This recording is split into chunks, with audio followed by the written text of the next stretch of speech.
എന്റെ ഭഗവതി, എന്റെ വരിക്കപ്ലാവിനെ കാത്തോണേ. ഒരു ജഗനും വിട്ടുകൊടുക്കല്ലേ എന്റെ വരിക്കപ്ലാവിലെ ചക്ക.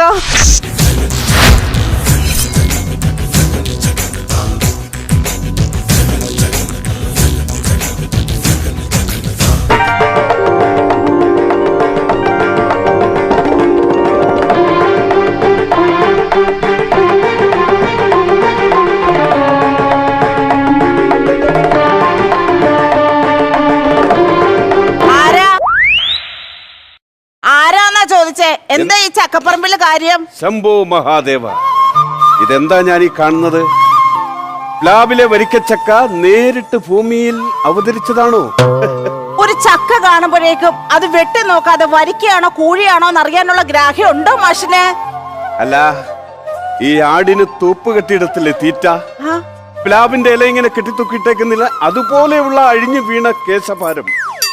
ചക്കയുടെ പുറന്തോടിലെ കൂർത്ത മുള്ളുകളെ പോലെ മൃദുലമാർന്ന മുഖകാന്തി എന്നൊക്കെ പറയണമെങ്കിലേ ഞാൻ പൊട്ടനായിരിക്കണം, കണ്ണുപൊട്ടൻ.